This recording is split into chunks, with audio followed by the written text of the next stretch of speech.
Hi everyone, my name is Charu and welcome. So, this is the story of a struggling father. तो आप में से बहुत सारे लोग ऐसे होंगे जो अपनी मम्मी और पापा किसी लाइफ को नहीं जीना चाहते होंगे और इवन मिडिल फैमिली में तो ऑलमोस्ट सारे ही बच्चे ऐसे होते हैं कि वो अपने पेरेंट्स किसी लाइफ नहीं जीना चाहते हैं। जिस तरह से उनके पेरेंट्स ने स्ट्रगल किया होता है उस तरह से वो नहीं जीना चाहते हैं। ठीक है, तो बात ये है कि I am going to tell you about my father's struggle. So my father was very very intelligent. मेरे पापा बहुत ज़्यादा इंटेलिजेंट थे और उस टाइम पे ये 80s की बात है, 1980 की बात है ये। उस टाइम पे मेरे जो पापा थे उन्होंने ग्रेजुएशन एंड पोस्ट ग्रेजुएशन करी थी फिजिक्स के साथ में। ठीक है, तो he was post graduate in physics and he was really very very intelligent. And suddenly एक बात होती है, घटना घटित होती है कि जो मेरे ग्रैंडफादर हैं वो बीमार हो जाते हैं। So I don't know, no doctor was grabbing his illness. कोई भी डॉक्टर उनकी बीमारी का पता नहीं लगा पा रहा था कि हुआ क्या है। कुछ लोग बोलते हैं कि भूत पिशाच की वो चीज़ें हैं, पता ही नहीं क्या क्या है। तो मेरे पापा ने उनकी इतनी सेवा की, बहुत ज़्यादा। मेरे पापा ने पूरा मेरे दादाजी को बचाने की कोशिश की, बट ही डाइड, वो नहीं बच पाए। तो सर मेरे पापा, जो मेरे दादाजी हैं, वो गवर्नमेंट टीचर थे। He was Hindi teacher at the time, तो वो हिंदी के टीचर थे। तो एज अ एल्डर ब्रदर मेरे पापा को जॉब मिलने वाली थी मेरे दादाजी की। अब my father's younger brother was very very illiterate.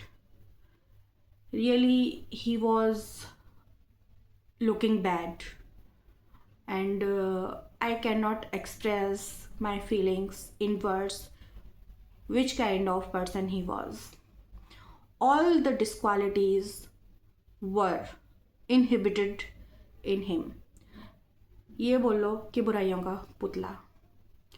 But my father loved his siblings. मेरे पापा अपने भाई बहनों से प्यार करते थे। तो मेरे फादर ने सोचा, जब मेरे पापा को जॉब मिलने वाली थी तो मेरे फादर ने सोचा कि इसकी जॉब नहीं लगेगी और वैसे भी ये बहुत ज़्यादा मतलब पढ़ाई में बेकार है, नकल से पास हो रहा है, तो इसकी जॉब नहीं लगेगी। मैं काफ़ी अच्छा खासा पढ़ा लिखा हूँ और मेरी तो जॉब लग ही जाएगी, और मैं अपना क्या करता हूँ कि इसको अपनी जॉब दे देता हूँ। तो इस तरह से मेरे पापा ने उनके छोटे भाई को जॉब दे दी। अब माई father's younger brother was really ill mannered. He was ill mannered completely. He hadn't any feeling for his brother and sister, his mother. No, my father's younger brother hadn't any kind of such feelings. And he was very arrogant. He didn't obey his elders. नौकरी मिल जाती है और घमंड आ जाता है। ठीक है, वो चीज़ें एक तरफ रखते हैं, बट मेरे पापा ने सोचा कि चलो कोई बात नहीं है, ये मेरा छोटा भाई है, इसे नौकरी दे देता हूँ। मेरे पापा ने दे दी। मेरे पापा की कुछ जगह जॉब भी लगी है। मेरे पापा की उत्तराखंड में कौन सी जगह है मेरे को ध्यान नहीं आ रहा है, पौड़ी गढ़वाल, वहाँ पे जॉब लगी। मेरे पापा की 4-5 गवर्नमेंट जॉब लगी। बट माई फादर थॉट कि ये काफ़ी दूर है और मैं अपने घर वालों के साथ में नहीं रह पाऊँगा। सो मेरे पापा ने वो छोड़ दी कि मैं यहीं पे कहीं आसपास में नौकरी ढूंढूंगा, मेरी नौकरी लग जाएगी। बट मेरे पापा की कोई भी जॉब नहीं लगी। At the time, my father was teaching tuitions. My father was taking a lot of tuitions, and my father was teaching in private school, private college. That was intermediate college. So my father was teaching. अच्छी खासी earning थी, ठीक था, tuitions भी काफ़ी अच्छे हो जाते थे, सब कुछ ठीक था, अच्छा खासा सब कुछ चल रहा था। अब होता क्या है कि धीरे धीरे करके चीज़ें बिगड़ती जाती हैं। ऐसा था कि मेरे पापा ने जब ये टेट वेट आए थे, मेरे पापा ने टेट क्वालिफाई किया, सी टेट क्वालिफाई किया, सारे के सारे एग्ज़ाम्स दिए। मेरे पापा बीएड थे और मेरे पापा ने 38 टाइम्स टीजीटी एंड पीजीटी का एग्ज़ाम दिया। Really I am not telling lie a single word. मैं एक भी सिंगल वर्ड ऐसा झूठ नहीं बोल रही हूँ कि जो आपको लगे कि हाँ ये बातें बना रही है, नहीं। सो मेरे पापा ने 38 टाइम इंटरव्यूज़ दिए हैं, 38 टाइम, और मेरे पापा ने टीजीटी का और पीजीटी का पेपर दिया है। बट जो रिटन पेपर था वो क्वालिफाई हो जाता था, बट वो हमेशा इंटरव्यू में रह जाते थे। बट मैं झूठ नहीं बोलूँगी, वो इंटरव्यू में क्या करते थे, पैसे की डिमांड करते थे। जैसे कि मैंने खुद देखा है कि इतनी बड़ी अटैची थी, सूटकेस से भर के इतनी बड़ी अटैची 2 लाख 3 लाख रुपए से भर के जाती थी उनके पास में, फिर भी वो रह जाते थे। इस तरह से चीज़ें चलती जा रही थी। My father was recurringly getting fiasco and जब इंसान लगातार असफलताएँ देखता जाता है तो वो अंदर से टूट जाता है। But my father had the family, मेरे पापा की फैमिली थी, उनके 3 बच्चे थे, I and including my 2 siblings, 2 brother and sister. मेरी मम्मी भी थी, मेरी दादी भी थी, ये सब लोग थे। तो my father had responsibility to get on all of them. अब होती क्या हैं चीज़ें कि ठीक है, चल रही थी सब चीज़ें, बहुत बेकार चीज़ें नहीं थी। सब कुछ ठीक चल रहा था क्योंकि ट्यूशन्स अच्छे खासे थे, सब कुछ अच्छा था, कोचिंग अच्छी चल रही थी। अब होता क्या है, मेरे पापा वहाँ पे पढ़ा भी रहे थे। आप ट्रस्ट नहीं करोगे, मेरे पापा ने 40 साल तक एक ही स्कूल में पढ़ाया है और 5,000 रुपये मिलते थे। अब भी आज भी मेरे पापा पढ़ा रहे हैं, 7,000 रुपये में पढ़ा रहे हैं, 7,000 रुपये महीने। You can not even imagine. Okay, but जैसे कि मैं आपको बताऊँ कि there was no support from my father's younger brother. कोई भी सपोर्ट उसकी तरफ से नहीं था। और बहुत ज़्यादा घटिया चीज़ें भी उनकी तरफ से, मेरे पापा के छोटे भाई की तरफ से होती थी हमेशा। कोई भी वो मतलब इस तरह के टॉन्टबाजी करते थे मेरे पापा पे बहुत ज़्यादा। बट मेरे पापा सारी की सारी चीज़ें इग्नोर करते थे, क्योंकि मेरे पापा बोलते हैं ना मातृभक्त टाइप वो थे। तो उस तरह से अपने परिवार के लिए वो करते थे सब कुछ। तो चीज़ें ऐसे चलती आ रही थी। अब मैं 12th के बाद में अपनी हायर स्टडी के लिए बाहर जाती हूँ। तो मैं ग्रेजुएशन करती हूँ, फिर उसके बाद मैं एक इंस्टीट्यूट में एडमिशन लेती हूँ कैट की तैयारी के लिए। So my father paid well money at the time. The coaching centre was taking 75,000 for a 1 year CAT coaching. तो मेरे पापा इतनी सारा फीस भी वो पे करते हैं। मेरे पापा ने मेरे को कोई भी कमी नहीं छोड़ी है। मेरे पापा ने उस टाइम पे 45,000 रुपये का 2014 में 45,000 रुपये का लैपटॉप मेरे को दिलवाया था। So I will say that my father is the best father of this universe. Yes, I am saying this. अब देखिए, पता नहीं ये डेस्टिनी होती है गाइस, कि बोलते हैं ना कि किस्मत पे मेहनत भारी पड़ती है। नहीं, मेहनत पे किस्मत भारी पड़ती है। आप ये चीज़ हमेशा ध्यान रखिए कि अगर आपकी जो किस्मत है ना वो बहुत ही ख़राब कलम से लिखी गई है ना, आप कितनी भी मेहनत कर लो, कितनी भी मेहनत कर लो, आपके पास से आई हुई सफलता छिन जाती है। आपके पास से आई हुई सफलता छिन जाती है। ये मेरे पापा जीता जागता उदाहरण है। अब होता क्या है कि माई father was expecting that I will do something good. So the same scenario was happening with me. Same चीज़ें मेरे साथ होती जा रही थी। कहीं कहीं मेरे को लग रहा था कि मेरी किस्मत और मेरे फादर की किस्मत एक ही पेन से लिखी हुई है। तो वही चीज़ें होती जा रही थी। मैं भी बार बार पेपर दे रही थी, मेरे भी बार बार रिजल्ट आ रहे थे, मैं भी फेल हो रही थी। अंत में मैंने उसको, जो MBA की तैयारी थी, मैंने अपना IIM का ड्रीम और अच्छे बिजनेस स्कूल का ड्रीम मैंने छोड़ दिया।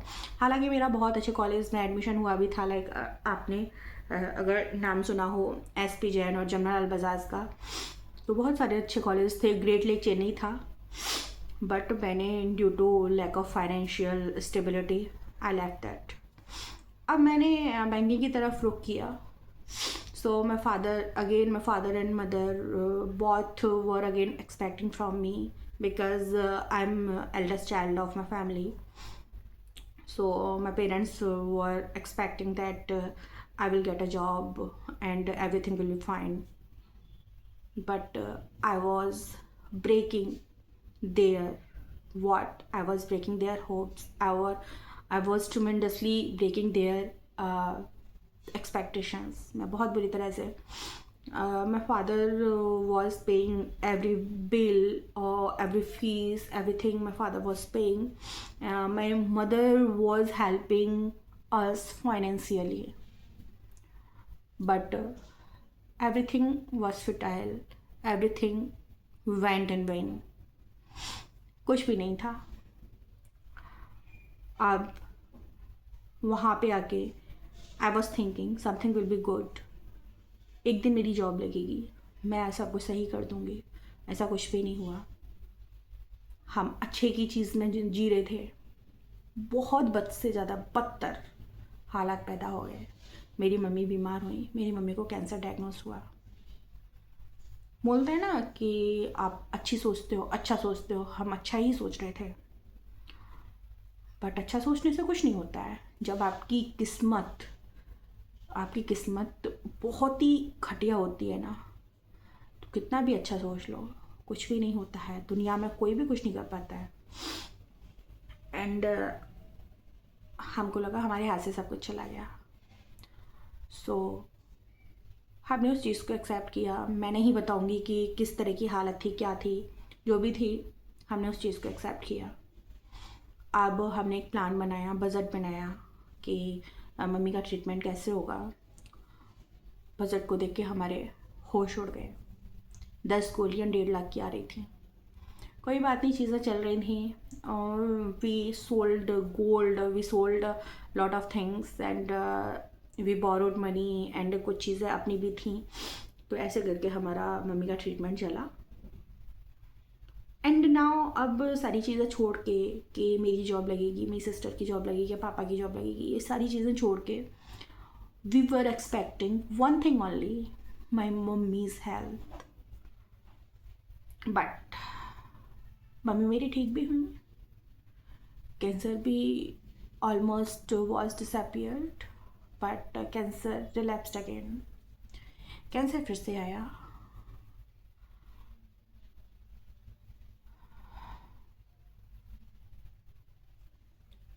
सब कुछ बर्बाद हुआ.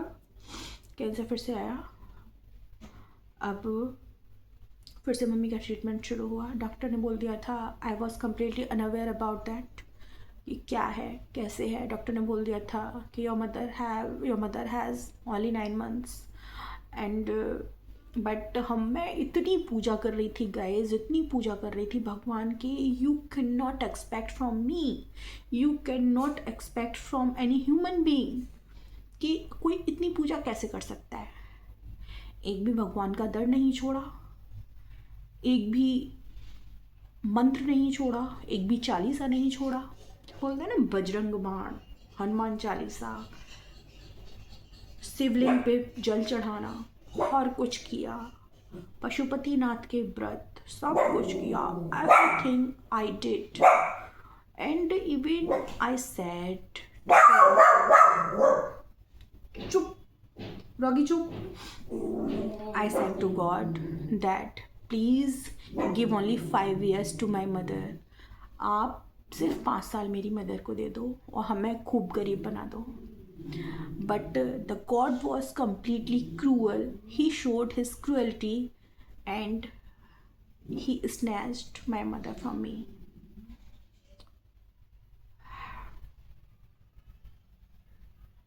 He snatched my mother from me. And बहुत आगे की, उसके आगे की भी कहानी है. ये घटना मेरे साथ 22 दिसंबर की रात को हुई थी. मेरी मदर ने मेरा साथ 22 दिसंबर की रात को छोड़ा था और मेरे हाथों में ही उनके प्राण गए थे, मेरे हाथों में ही. और even I am sorry, if we say anything about our parents, anything about our dearest one, then we get emotional. It is obvious. So I'm sorry. I didn't want to get emotional in front of camera, but this is obvious.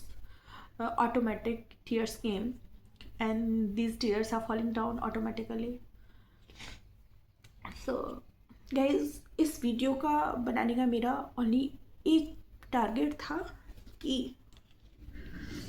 मेरी mother ने struggle किया, मेरी mother struggle करते हुए करते अपने जीवन में चली गई. My father is also struggling, but I don't want such kind of struggle. Yes. मैंने जब से वो संभाला है तब से ही मैं स्ट्रगल करती आ रही हूँ. I am 30+ and today I have decided I will not struggle. I will not struggle like my parents, like my father, like my mother. No. And I am promising here that one day I will become successful. One day. And it will be tribute for my mother. ये मेरी mummy के लिए मेरी श्रद्धांजलि होगी. मैं अपने mummy papa की तरह से बिल्कुल स्ट्रगल नहीं करना चाहती हूँ, बिल्कुल. और सच बता रही हूँ, अगर आप में से बहुत सारे लोग ऐसे होंगे कि मेरी ऐसी कहानी हो सकता है आपकी भी हो सकता है आप भी अपने मम्मी पापा की तरह स्ट्रगल नहीं करना चाहते हों. याद रखिए, आज ही एक चैलेंज लीजिए कि आपको अपने मदर फादर को खुश करना है, उनके लिए ही जीना है, और आपको इतना पैसे वाला बनना है, इतना पैसे वाला बनना है कि सक्सेसफुल होना ही होना है किसी भी कीमत पे. गाइस, नौकरी नहीं लग रही है, वीडियो रिकॉर्ड करो, नौकरी बाहर ढूंढो, ट्यूशन पढ़ाओ, और यूट्यूब पे वीडियो डालो, सोशल मीडिया पे वीडियोस डालो, अपनी कहानी बताओ, अपना पैशन दिखाओ. Do everything what ever you can do. Okay, one day you will get success. I'm challenging you, and I will get success one day, and you will also get success one day. So whoever is watching me, thank you. And it was a struggle of me, and it was a struggle of my parents. So today I am taking a challenge. One day people will say, yes, you did this.